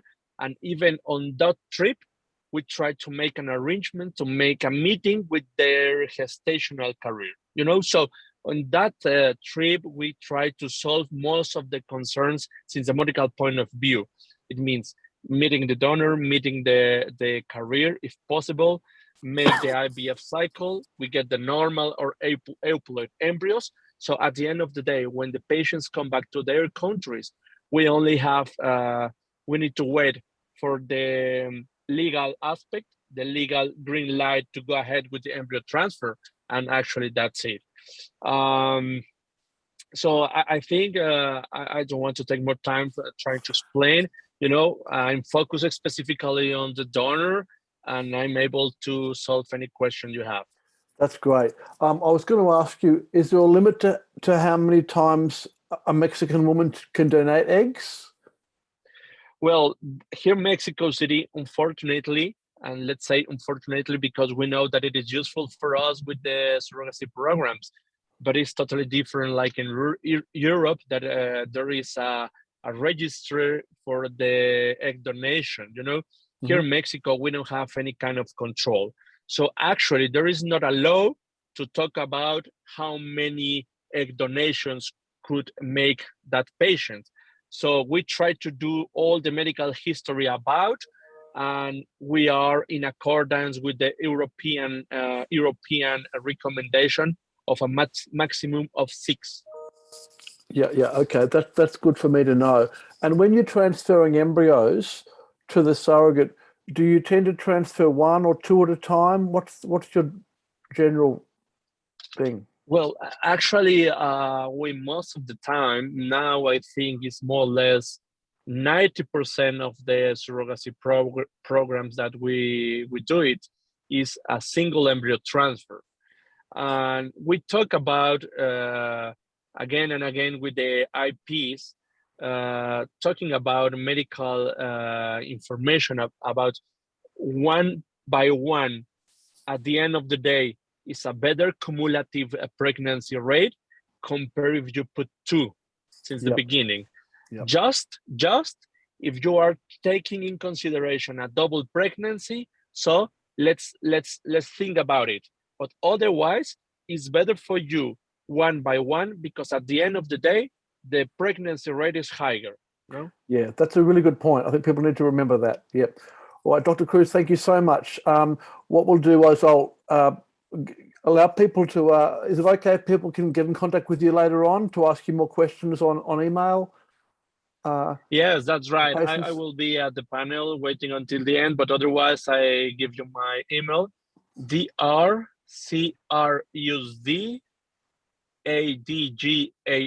like my name, drcruzedgar, @gmail.com. Okay, I'll send that out to people. That's great. Thank you so much. That's great. My pleasure. All right. We're now going to hear from parents who've engaged in surrogacy and egg donation in places like Mexico and Georgia and Ukraine. So this is probably one of the most popular sessions we do. And this is actually the 4th panel we've done in about 3 days over here in Europe. And we've got a really big variety of parents who are coming on. We've got Henrique joining us from Portugal, Joanna, who's here from the UK, and we've got a few others coming on. Oh, and Jeremy's coming in. He's just come back from, well, he's in Warsaw now. He's just done a Ukraine journey in Warsaw. I'm not sure if it's going to be Jeremy or Kirsty. And probably one more coming in too. Hello, Kirsty. Nice to see you. Hello, welcome everybody. Nice to see you, Henrique. Joanna, Hi, hello. how are you? Thanks so much for coming and sharing your stories with us all. Good evening. That's great of you. Joanna, we might start with you. You and your partner engaged in surrogacy in Georgia. What was it that made you need surrogacy in the first place? Well, I had, after many, many years, I was diagnosed with endometriosis, stage 4, and adenomyosis, which is basically the uterus becomes very bulky. So unfortunately, it wasn't really diagnosed well into, we did 14 IVF treatments in total. And we didn't really find that out probably till the latter part, until I was in my 40s.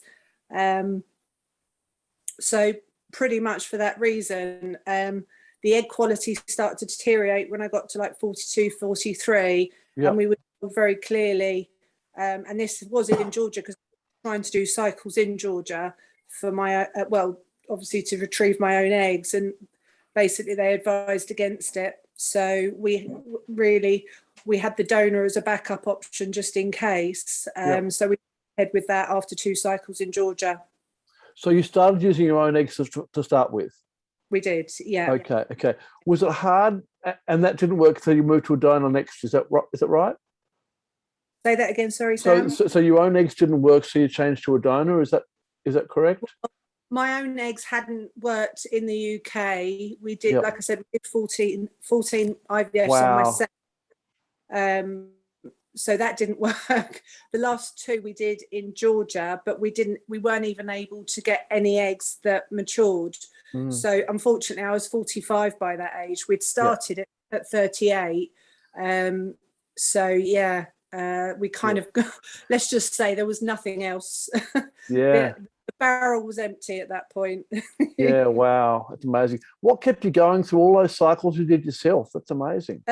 My husband, he's my rock. So we both wanted this. We're very much pragmatic. You know, we don't really dwell on the past. If it, you know, we lost a pregnancy, we had twins, and there was no fetal sac scan at week 7. And I remember we went to the coffee shop and it was just like, right, what do we do next? Let's try this again. And, you know, until they turned around and told us, that's it, don't try, we just kept going and just kind of kept ourselves going in terms of being happy together and just enjoying life and not making it a primary focus. It's about doing things together to keep happy, but not letting it overtake, but trying to do everything you need to, like eat healthy, kind of, removed all the plastics from the house, removed all the detergents we got to that point. We really did.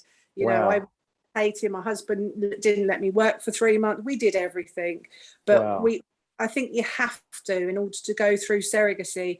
You know, I think it's a massive step for a lot of people to move forward to surrogacy. I mean, it's huge. Everyone wants to carry their own baby. It's a woman's primary, you know, not everyone. I don't want to band us all in the same kind of context, but it definitely is something that, you know, you don't want to give up until you really have to. Sure. What made you choose Georgia? Well, we chose Georgia because Ukraine was, you know, we did a lot of research. So Ukraine was one of the options, but I think the red tape in Ukraine and the length of time that people were out there is a lot longer than it was coming up in Georgia. This was obviously pre-COVID. So and also my mum's from Iran. So there was a genetic kind of connection in terms of location, demographically, that we felt that there was more of a connection to where we wanted to be. They were asking for a lot more paperwork in Ukraine at that time. Whether that's changed or not, I don't know. But Georgia seemed a little bit more easier. Right. Okay, interesting. Kirsty, let's go to you. What led you guys to surrogacy? Remind me why you needed surrogacy. Did you go through lots of IVF like Joanna did? No, so we did 2 rounds of IVF, but I can't carry any children due to the lining of my uterus. So we had to look at surrogacy. We didn't do multiple rounds. We ended up getting some good quality eggs from me at the age of 40 and 41. So we went to Ukraine because what they required was easy, what we could obviously do and what we needed to do. We obviously weren't married at that stage, so we were married, we got married, and we just had to, that was just one of the requirements. Yeah. I heard all these people like did really quick weddings, saved lots of money by doing a registry wedding rather than a big wedding. That's exactly what we did. So, and it was perfect. It fitted us perfectly. So you made your embryos at home, and then you shipped those to Ukraine. Is that what happened? We did. So we shipped them through the pandemic because obviously we were going through a pandemic as well, and Ukraine was still up and running. So that ticked another box for us. So we shipped everything over there, and we did a few rounds with different surrogates, which didn't take. And then we had to move to donor eggs as well. Yeah. And I mean, given your age, that wasn't unsurprising. How did you cope though in your headspace with having this change to donor? Was it very hard for you? No, it wasn't. It wasn't at all, to be honest. It's not. DNA doesn't make the baby any different to being mine than it does anybody else's. It's how we bring them up, and it's still going to be a part of me, and it's still going to. Obviously, it's Jeremy's sperm, so I didn't second guess it at all. Not at all. Yeah. Okay. Henrik, you're a single dad via surrogacy. How long had you wanted to be a father for? Oh, hi. since ever. I don't know, since I can remember. Long time. Being a father was part of my identity, or becoming a father was part of my identity. I had several nephews, and I always saw myself being a biological father. So as a single man, I didn't have any other options other than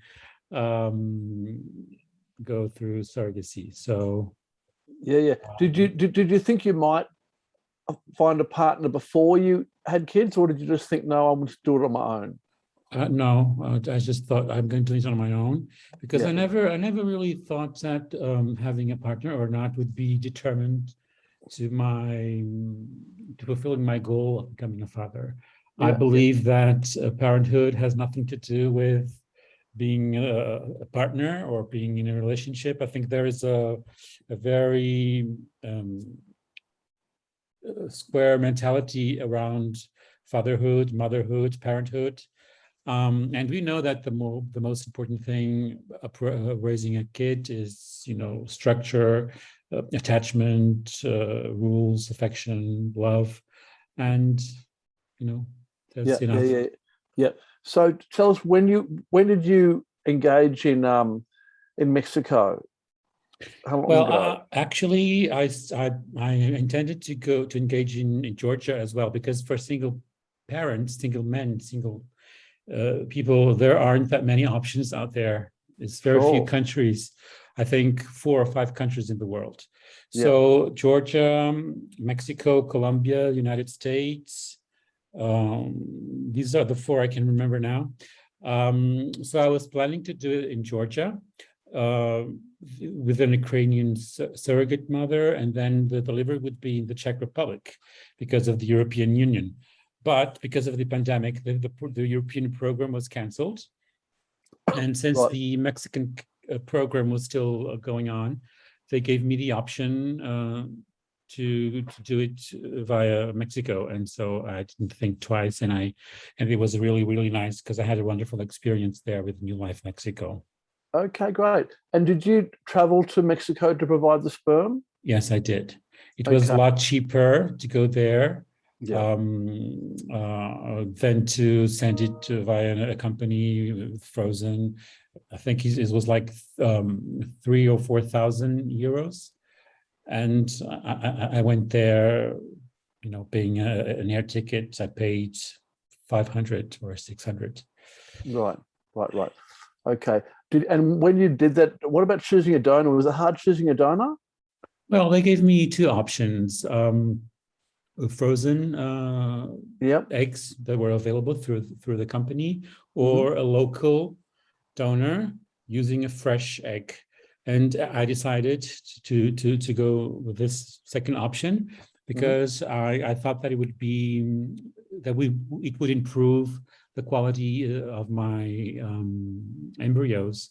And so I was really looking into having the best possible embryos I could get, because I couldn't afford that many trials.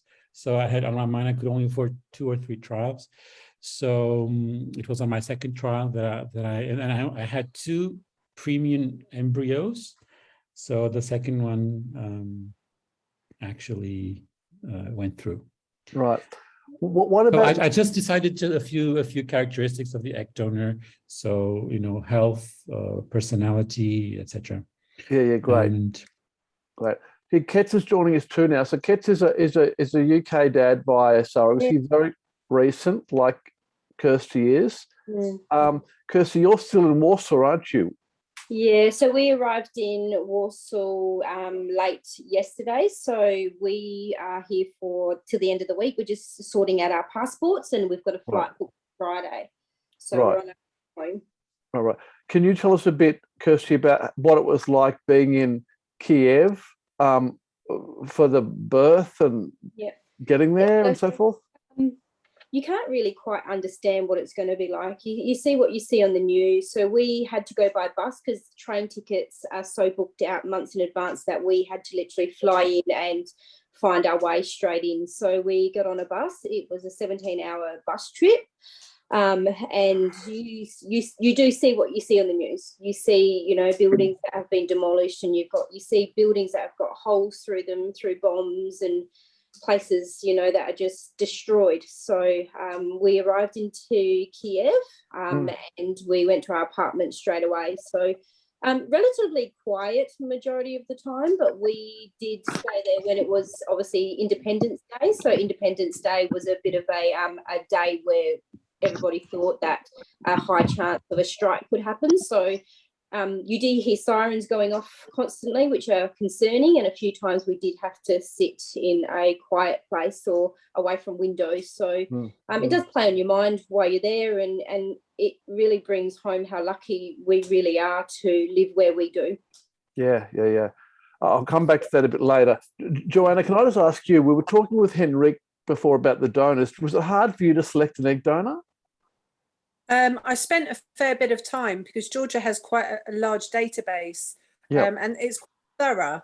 It had a lot of kind of, you know, they've got all the genetics, they've got all the appearances, eye color, hair color, what kind of hair, if it's straight, curly. So there was a lot to wade through. And my husband kind of said, look, this is your thing. You sit there and you know, it's important. You choose who you want, you know. So, you kind of, it's like it's a candy. It's It's like in terms of the selection, it's just so much. Sure. Something you really don't want to mess up with in terms of what you want and what you're looking for. And I've just wanted to try and find someone that I felt that I could relate to as much as possible in terms of my genetics and what I felt that were as similar to me as I could possibly kind of, you know, get from a donor. And it was quite, after, I think I took 3 months to kind of decide, but I was doing this in unison of actually doing my cycles. So I had that time, and I thought, well, I'll start a bit earlier just in case this ends up being our option. And New Life were brilliant. They kind of sent me the password to go into the database and have a good look. But also you can go to foreign, you know, you can go abroad and you can have them shipped. So we chose Georgia because it was just so much easier, a local. Because do a fresh cycle, which is obviously what we wanted. But there's a lot of options with New Life. So a lot of that's great. Kets, thanks for coming on. You guys must be just very recently back in the UK, are you? We are. Sorry for my tardiness. The little one's playing up a little bit. We got back on Thursday evening after what was a bit of a up and down journey in Ukraine on Sunday night, kind of Monday morning. So we arrived back end of last week. Yeah, I mean, was it scary for you guys being over there? Do you know what? I don't think we were particularly scared. I wouldn't say fear was the right word. I think it just felt somewhat uneasy being out there because we actually met up with Kirsty and Jeremy, I think Tuesday or Wednesday out there too. But echoing kind of what she said, like with the kind of notifications on your mobile about air raid shelters and things that we hadn't even thought were on our phone, but they just randomly appeared on Sunday when we got to Ukraine, and then multiple times on the Monday, and then I think a third or fourth day in, it happened 3 times. And then when you hear the sirens go off too, it kind of brings it all home to roost. Like, this is really a war-torn country. Because actually, with Kyiv itself, it's a little bit strange to explain. I think they're a really stoic bunch of people. They're very kind of they're just carrying on with life. And whilst when you're driving through Kiev or into Kyiv and you see kind of some abandoned buildings, some, I'm assuming, bomb hit buildings, and then you see these bunkers with sandbags all around them, it really just, like I say, that does make you think, as kind of Kirsty said, we're very, very fortunate to live where we are and not have these experiences kind of on a daily basis. But I wouldn't say fear, I'd say just a bit uneasy, just a bit. Did you make embryos in Ukraine, or did you ship them over there? How did you start? We had a number of IVF treatments here in the UK. And then we were actually planning to go to Georgia last year. Right. A New Life there, because of COVID, their program hadn't opened up again. So our contact in, I think it was Aya at the time, I can't remember who it was actually, but our contact there said, why don't you try Ukraine? So in October, November time, we shipped our embryos out to Ukraine. Oh, was that the time when Georgia had closed down the notary process? Just the whole program hadn't reopened after COVID. Yes, that's right. I remember. Yeah. Okay. Henry, can you tell us a bit about when you chose your egg donor in Mexico, did you make many embryos? When I chose my egg donor, actually it was not easy because she was my third or fourth attempt, because the first one did respond to the treatments. Yep. The second one got COVID, and so she was deleted from the program. Yeah. And the third one, something else happened. I don't remember. So I had to wait I think more or less 2 months before I could get the right person. Yeah, that's quite typical. Yes, and then after the embryos were because they do it for 5 days until to see where the best embryos to which stage they get. Yes. And I was very lucky because this donor had provided 21 fresh eggs, which was really extraordinary, and 19 embryos. So wow. And 2 of them were top quality, were AAA, and then the other ones were better, but still good. So I was very lucky with that. And did your first embryo transfer work, or did you need a number of transfers? No, it was my second. The first one failed, and then the second one worked. Right. Kirsty, what about you? Do you remember which transfer worked for you guys? Yeah, it was our third transfer, and part of our agreement was that we tried 2 embryos at a time. So on the third one, we implanted 2 boy embryos, and both of them took. Yeah, wow. So you got twins now. Yeah, we've got 2 little boys. So yeah, yeah, my God. Boys. Yeah, my God. Yeah. Kets, what about you guys? Did you guys have many embryos to work with? We shipped 2 over, and we were fortunate the first time it worked. Wow. Yeah. And that was probably not long before the war broke out that you. Yeah. So we were pretty much 12 weeks as Putin attacked. Yeah. So poor time, good time, I'm going to say, because we've got a little fella now. So. Yeah. And that's your first child? Yes, it is. Yeah. Yeah. I mean, were you able to be there for the birth? We were planning to be, and because we were also trying to make sure that we didn't spend too much time in Ukraine, because we didn't know what we were going to encounter. Yeah. So we were hoping that we had like a bank holiday weekend in the UK to stay here and then fly out. But we got a call on the Friday, the 26th, saying that our surrogate's gone into labour, and within a couple of hours the baby was born. So we flew out the following morning, and it took us about 24 hours pretty much to get from Luton, which is just north of London, to Kyiv itself. Yeah, wow. Henrik, for you, were you able to be there at the birth in the hospital? Yes, I was. It was the most wonderful experience. Everything was really, really great. Everything went very smoothly. Actually, in Cancun, they were having some problems with the local hospitals, and so they had an alternative in a different city, and they provided the trip there. Everything was really nice. The medical team was fantastic. No questions asked. Very open, very respectful of all the process. So I have nothing to say but great things about the process in Mexico. Yeah. Joanna, what about you? Were you able to be there at the birth as well? No, I think we were right in the heart of COVID. So I think the UK and Georgia were in lockdown, and ours came 2 months early. They were born at 32 weeks. So we really weren't expecting. Wow. No, my husband burst into the bedroom and said, "They've been born." I was like, "You are joking." So yeah. God. So what was that like for you, having to go and see kids in intensive care? Was it really scary? No, in a way, because New Life really kept in contact with us every single day. They were brilliant. We were in contact with a lady called Sophie, and she just texts us pictures of them, videos of them every day, give us up their stats, make sure that we were kind of involved with their progress. So there was no red flags. You know, it was 32 weeks, and they were doing okay, but we just obviously wanted to be there. But I think the way that they kind of handled it made us feel very comfortable.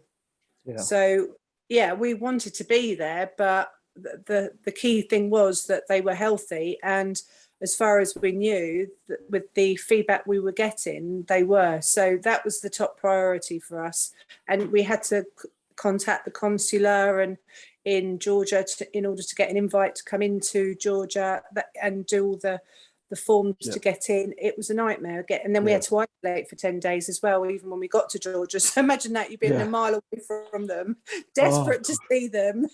So how old were they by the time you got to see them? What? Say that again. How old? Well,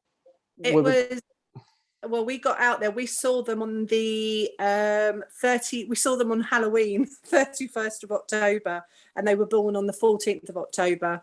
So it was 34. They were. Yeah. And Kirsty, you and Jeremy also weren't able to see the kids first, were you? You had to wait a while. Yeah, so the boys were born close to 36 weeks, and we weren't notified, unfortunately. So our surrogate we had full contact with. We woke up to a couple of messages from her, so we totally missed the birth, and we had to wake up in the morning and try and get hold of our surrogate, our clinic, to try and find out what was going on. So because of COVID and they had to be in neonatals, we weren't allowed to see them. We only were allowed to meet our surrogate Valia and the boys on discharge, which was a week later. Wow, how frustrating. A whole week. Oh, God. Yeah. I mean, we got photos, but we really had to, unfortunately, push the clinic to find out information every day. So, which was a bit disappointing, but, you know, it is what it is now. So Yeah. Henrik, what city were you in for the birth? Merida, which is 300 kilometers away from Cancun.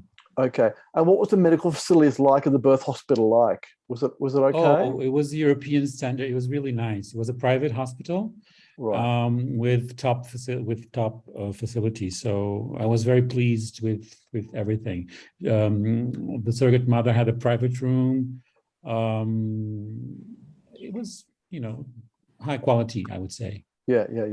Okay. And what about coming home? How long did it take you to get a travel document to come back to Portugal?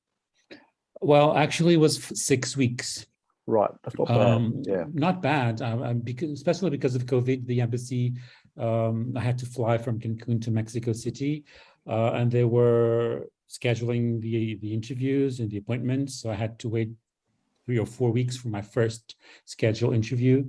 If that was not the case, I think 4 weeks or 3 weeks would be enough. But everything went really nice. So okay. 6 weeks after I was home with my baby. Yeah, Joanna, what about you? How long did it take you guys to get home? Well, we looked through, I did say originally 6 months, but we stayed 6 months, but we were allowed to come back after 4 months. We just chose to stay an extra couple of months because we really enjoyed it. Right. Wow. Yeah. Okay. Yeah. Okay. So what you're saying is the average, I think, is 4 months for UK citizens, isn't it? I think it's probably a little bit looking on your on Facebook page. It seems to be averaging around 12 weeks, doesn't it? I think we were really again in the throes of when all the embassies shut down and when the consulars and the passport, everything was shut down. So it suddenly backed everything up. So I think we were probably there a lot longer than maybe a lot of people had to be. So it seems around, like you said, about the 3 month mark. Yeah. And what's it like being away from family and friends for that long? Was it hard? It was in a way, but you kind of find a different flow of life. Georgian, the culture is really beautiful. They're very family focused, and they've got really nice restaurants. And we had a couple of lovely nannies they didn't speak any English, but you'd Google Translate. And Dr. Sharena, our doctor, had recommended them for us because my husband had to work with twins in the baptism of fire. We really needed some help. It was pretty intense and we were in lockdown. So we were very lucky we could have me. Right. Henrique, as a single dad, did you get some help as well with your child? Did you get a nanny to help at Mexico? Actually, no. I thought I was Superman, so I wanted to do it all on my own. For you. The only time I asked for help is when I had to fly from Cancun to Mexico City. Right. I didn't want to take a newborn, so I hired a nanny for 20 hours, which was the time that took me to go to Mexico and fly back to Cancun. Yeah, wow. But it's not easy. I mean, I'm Kess, only human. Yeah, Kess, I suppose one advantage for you guys having a baby during a war was you got home quite quickly. Well, we picked up the baby on Monday, and we left Ukraine this following Sunday. There was a bit of drama because we got kicked off the train at border control at Yagodin. Oh. So I think we were emailing each other just before, and we decided to take that journey from Kyiv to Helm, Poland. And I think Yagodin is the final border control before you hit Poland, which is about an hour away, I believe. Right. And after 9 hours of train, the border control lady came on, very militant, may I add, and she asked us to, well, she said, because you don't have a passport for the baby, you're going to have to leave the train with all your belongings. Right. So we must have spent an hour waiting for their verdict. They basically ushered me into the government building, the border control building, and somebody who could speak English said they're writing you out a rejection notice. We were left stranded. Yagodin's in the middle of nowhere. It's just a government building with a tiny little shop and a cafe almost. The 2 taxi numbers on the wall don't get you anywhere.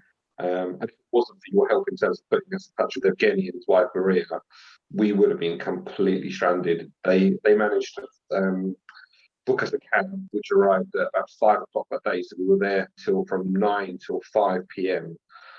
Completely stranded with a baby in the cold, with these border officials that were quite militant, quite aggressive, potentially. They were laughing at us, but they're all wearing guns. So there's only so far I was going to take them a cheek in my directness. In fear of either getting shot or put in jail, I wasn't going to go that far. Oh my God. Yeah. Wow. That's scary. Scary. Kirsty, your journey back out of Kiev by road was a bit smoother than that, wasn't it? Because you hired a driver, didn't you, I think? Yeah. So we had a private driver and she'd been doing a few crossings before. So we literally sat in the car. She went through our documents, took what she thought and what they needed, and passed through Ukraine, no problems, got to the Polish border, and she had the birth certificates and she made us put all the other documents away. So she just said, the more you give them, the more questions they will ask. So okay. She literally took the birth certificates and our passports and they checked our luggage and we went through without a question asked. We were quite... Yeah, well, Henrique, in Mexico, do you speak Spanish? Yes, I do. So I think that was very helpful, was it? Yes, but the staff also speaks English and other languages. Right. But I didn't have any problems. It was a nice. Well, Cancun, as you all know, is a very touristic city. It's very hot, but I think it's pretty safe. I didn't feel any danger. Sometimes I think of Mexico like a very dangerous country with. But there's police everywhere. It's pretty safe. I didn't feel any problems around that safety. Yeah, Joanna, what tips would you give other people who are considering surrogacy in Georgia, based on your experience? Just, if it's really what you want, then it's achievable. And I think with the right support around you, I kind of wish you guys were around, or I knew of you when I was doing this, and me and Paul was doing this, because you kind of really had to search for the info. There's a woman that wrote a book, New Life, and she kind of went through the whole process in Georgia. And I think I kind of held on to that book for dear life most of the whole. That was my Bible. That was, we didn't really get much support. So I think what you're doing is fantastic. And I think with the right resources around them, there's no reason. It speeds everything up, and it kind of prevents a lot of heartache. Yeah. We do see people who go in blind and don't know what they're doing and end up being in country for sort of many, many months because they just haven't done any research. Yeah, just do the research, speak to the right people, and what you're doing is great because you'll put people in contact with the right people, which saves a footwork. It really does. Sure. Yeah, it's definitely we were very happy with our experience. We kind of got pregnant on the first transfer. We had good egg donor results. There was nothing. We had a very good coordinator. We were very impressed with New Life. We were very happy with them. I would say that probably the worst, not the worst, but where we didn't hear from them was the middle part. Yeah. That's common. Scans once a month, and kind of no news is good news. And we were really busy getting everything sorted, and we were working. So just go for it. Definitely. Yeah. Henrik, what about you? What tips would you give for Mexico to people considering Mexico? Well, I would definitely say try to talk with other IPs, so they can share their experience with them, because every process is different and things change. With the pandemic, rules change. What was happening before the pandemic changed dramatically. So I had to get other documents, other procedures. But most of all, I think the most important thing is to feel that it's reliable, that you can trust, and that you are going to achieve your goal and your dream through this process. Also, do use the communication in the right way. Don't use it to increase your anxiety levels or to feel desperate. Use it to know that you're going on the right direction, and it's okay to feel anxious, it's okay to feel fear, but on the other hand, it's all worth it. That's good advice. Kets, did you get to have much communication with your surrogate during the pregnancy? We did, actually. I think once the war kicked off, New Life, we were also with New Life, and they put us in touch with Maria, our surrogate, and we were, I think more so my wife, but we were in contact virtually daily with her, all the way through, right until the end. And then we actually finally met her when we got there to Ukraine too. Right, okay. Joanna, someone's asked, what was the name of that book you read? I can forward it to you, but I would just do a quick search on Amazon. It was on Amazon. It was called New Georgia. And just also, my husband's just said, just to add, it doesn't help questioning things that you're not sure of, and check everything and cross-checking everything. I did a lot of work. I probably had a folder about that thick before I went, and got all the paperwork done before I even got to Georgia. And book your passport office date, have a checklist, do it in a Word format, get everything done, and then mark it off as you do it.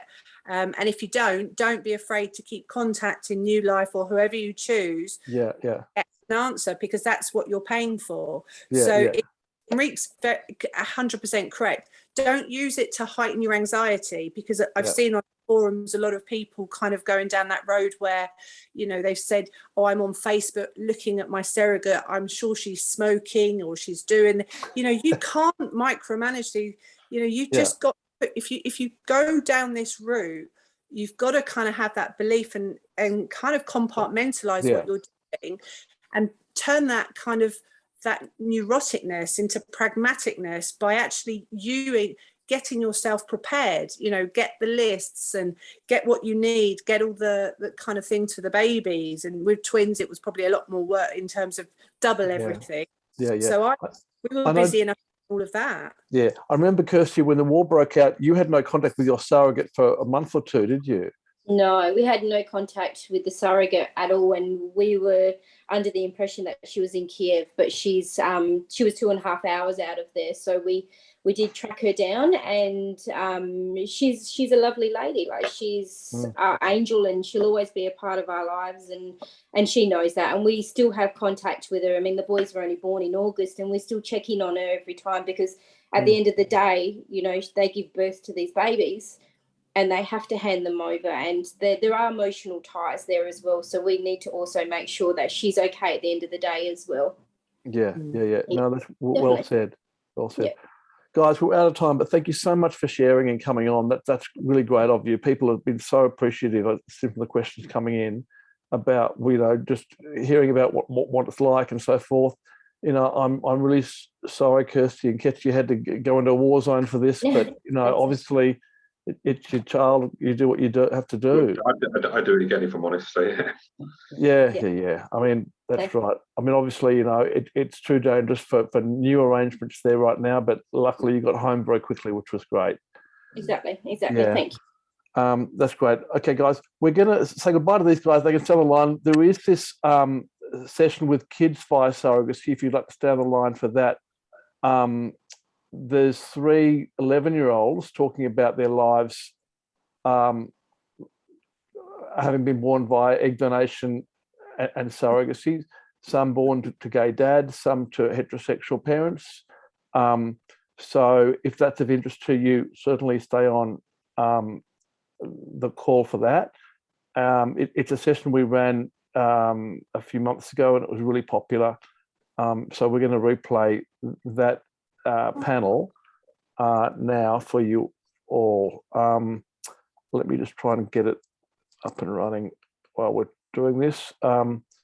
As the guy said, we do try and offer people support along their journeys so they don't get into troubles. We have got a couple in real trouble right now with triplets born overseas in NICU, and they're a gay couple who don't know what they're doing.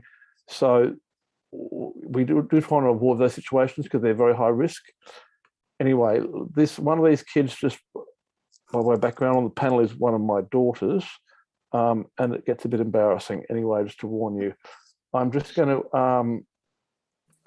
try and share the screen, and we'll see how we go here. Clock, and then photos of my older siblings there and grandparents. And then a very important thing about twins, you may or may not know, is who was born first. So that's very important for twins. So maybe we should start with that. Telling us a little bit of your birth story as you know it. So, well, Ruby, should we start with you because you've got the microphone in your hand first? So do you want to tell me a little bit about what you've heard about your birth story? So you sort of hold it up, just sort of there. Okay.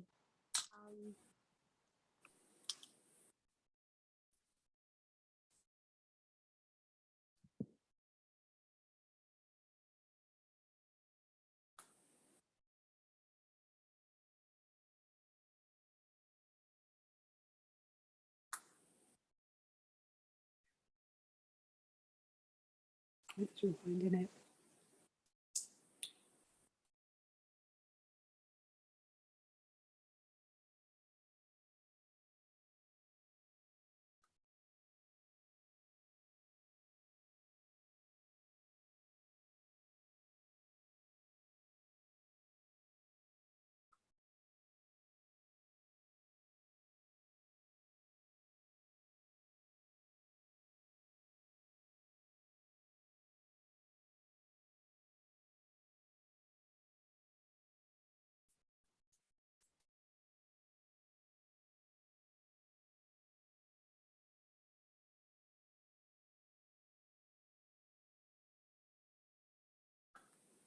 It's an IT problem, must be.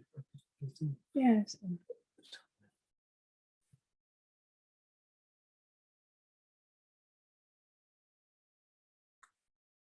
I didn't realize it's a problem.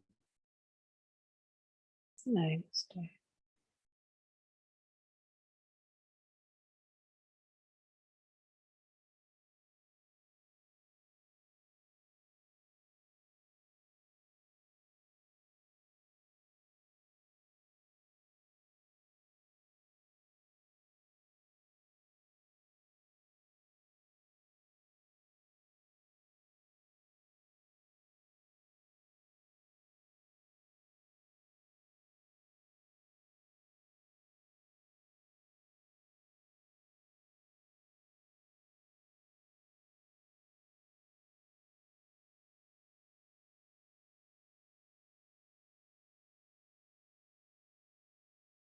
not that sure how it went.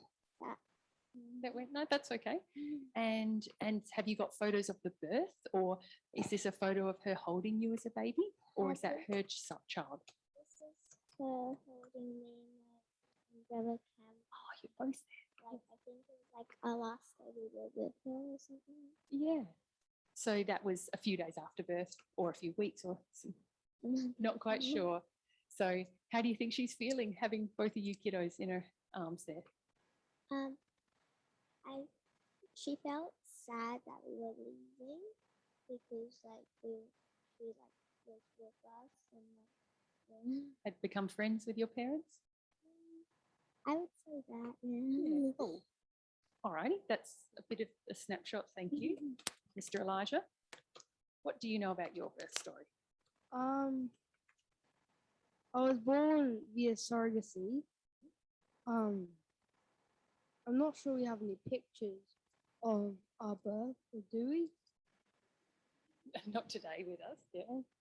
I can tell you a bit about my surrogate. Yeah, well, I reckon that was my next questions on the list. I was gonna ask about each of your surrogates. So you start off, you tell me about your surrogate. I'll tell you some of the questions people might ask. Her name, have you met her?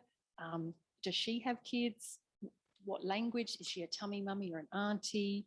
And why she wanted to be a surrogate. So start me off. What's your surrogate's name? Her name is Rachel.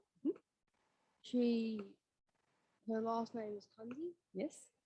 She is married to Simon Kunzi, and she has 3 of her own daughters, a couple of other surrogate children, and a lot of fur babies. And a lot of fur babies, did you say? Yes, a little white fluffy dog I think I've seen in a photo. Has 2 dogs. One was given to